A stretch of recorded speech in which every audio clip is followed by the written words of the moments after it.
আসসালামু আলাইকুম গাইস, সবাই কেমন আছেন? আলহামদুলিল্লাহ, আল্লাহর রহমতে আমিও ভালো আছি।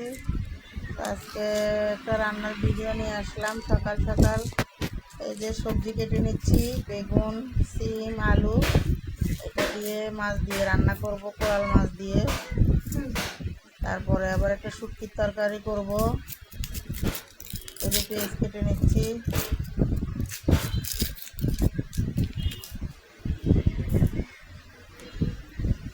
এই যে চলেন রান্না বসিয়ে দেব।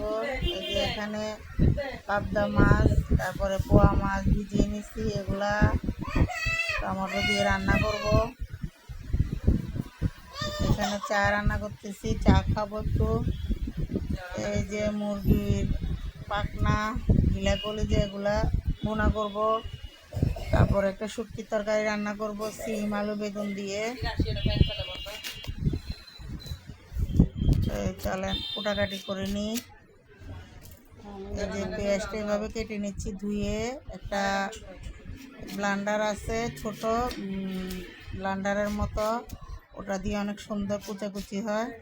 তারপরে এই যে লেবু কেটে দিচ্ছি, লেবু দিয়ে মাছ ধুবো। লেবুর রস দিয়ে মাছ ধুলে মাছটা অনেক সুন্দর হয়, পরিষ্কার হয় ভালো করে। তো এই যে লেবু কেটে নিচ্ছি, লেবুটাতে রস কম একদমই। তারপরে কেটে নিচ্ছি। তো আমার মতো কে কে লেবু দিয়ে মাছ ধোন অবশ্য কমেন্টে জানাবেন। আমি তো লেবু দিয়ে মাছ পরিষ্কার করি। এই যে এখানে সিম বেগুন এটা কেটে নিচ্ছি, এটা শুটকি দিয়ে রান্না করব। এই তরকারিটা খেতে অনেক মজা হয়েছিল। এই যে আমি বয়স দিচ্ছি, শুধু শুটকি দিয়ে রান্না করব, অনেক সুন্দর করে রান্না করছি।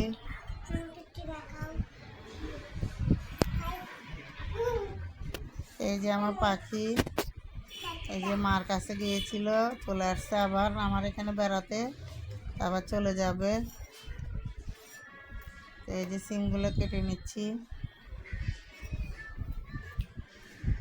তো শীতের দিনে আপনি সবজি যেভাবে রান্না করবেন ওভাবেই মজা, ওভাবেই ভাল লাগে খেতে। শুটকি দিয়েও ভাল লাগে, মাছ দিয়েও ভাল লাগে শুটকি। এই যে সিমটা বিচিয়ালা সিম, এটা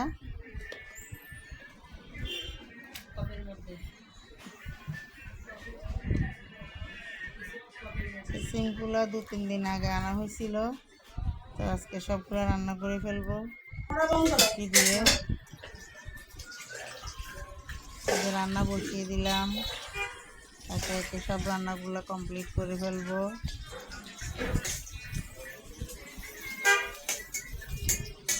পেঁয়াজটা একটু ভেজে নিচ্ছি, তারপরে সব মশলাগুলো ঢেলে দিব।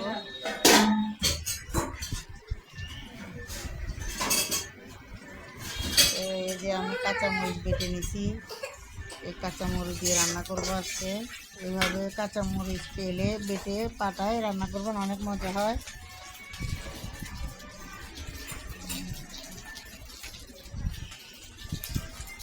এই যে আমি কাঁচামরিচ দিয়ে দিলাম, এই পরিমাণ মতো। এখন সব মশলাগুলো দিয়ে দিব, লবণ দিয়েছি, সব মশলাগুলো একটা করে দিয়ে দিব।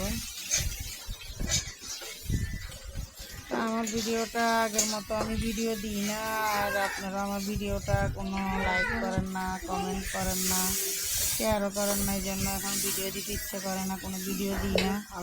অনেক দিন পরে একটা ভিডিও নিয়ে আসলাম, একদিন পরে ভিডিওটা করলাম। দেখি আপনাদের কাছে কেমন লাগে কমেন্টে জানাবেন।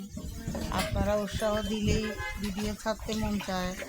তো আপনারা কোনো কিছুই লাইক কমেন্ট শেয়ার করেন না, এই জন্য ভিডিও করি না এখন, আর তেমন ভাল লাগে না ভিডিও করতে। প্রায় 2-3 মাস পরে একটা ভিডিও নিয়ে আসলাম। তো এই যে মাছগুলো দিয়ে দিব এখন।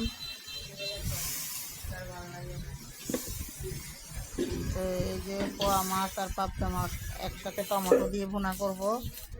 যেখানে পানি দিয়ে দিলাম।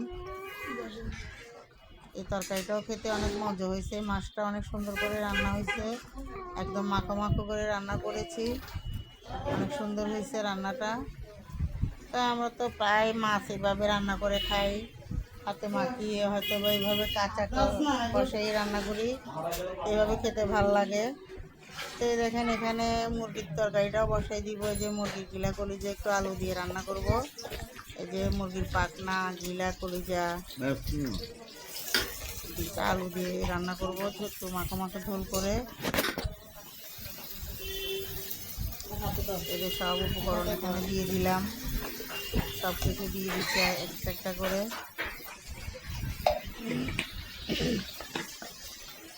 এখানে যে জিরার গুঁড়ি দিলাম, ধনিয়ার গুঁড়ি দিব এখন।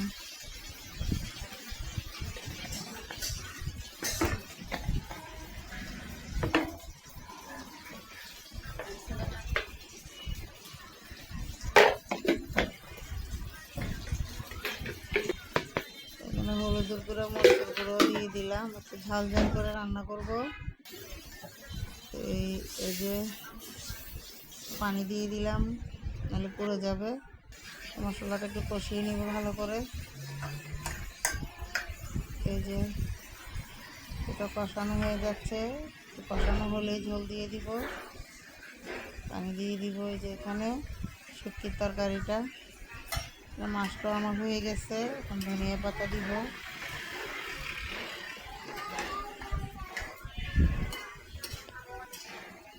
এই যে এখন ধনিয়া পাতা দিব, মাছে দিয়ে নামিয়ে ফেলবো। মাছটা হয়ে গেছে আমার, একটু ঝোল ঝোল রাখবো।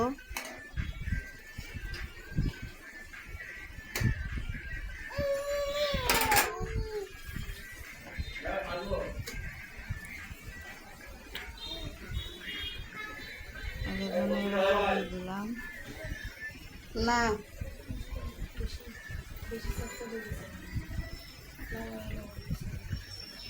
ধনিয়া পাতাটা একটু বেশি করে দিই, কেন আমার কাছে অনেক ভালো লাগে ধনিয়া পাতা ফ্লেভারটা। এই যেখানে শুকনোটা সিদ্ধ করে নিচ্ছি।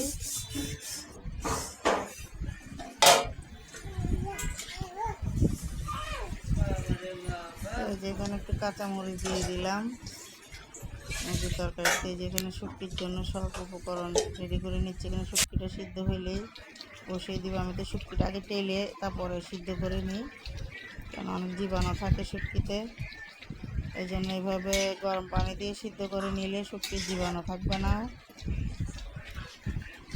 এই যে দেখেন এখানে শুটকিটা বসিয়ে দিলাম।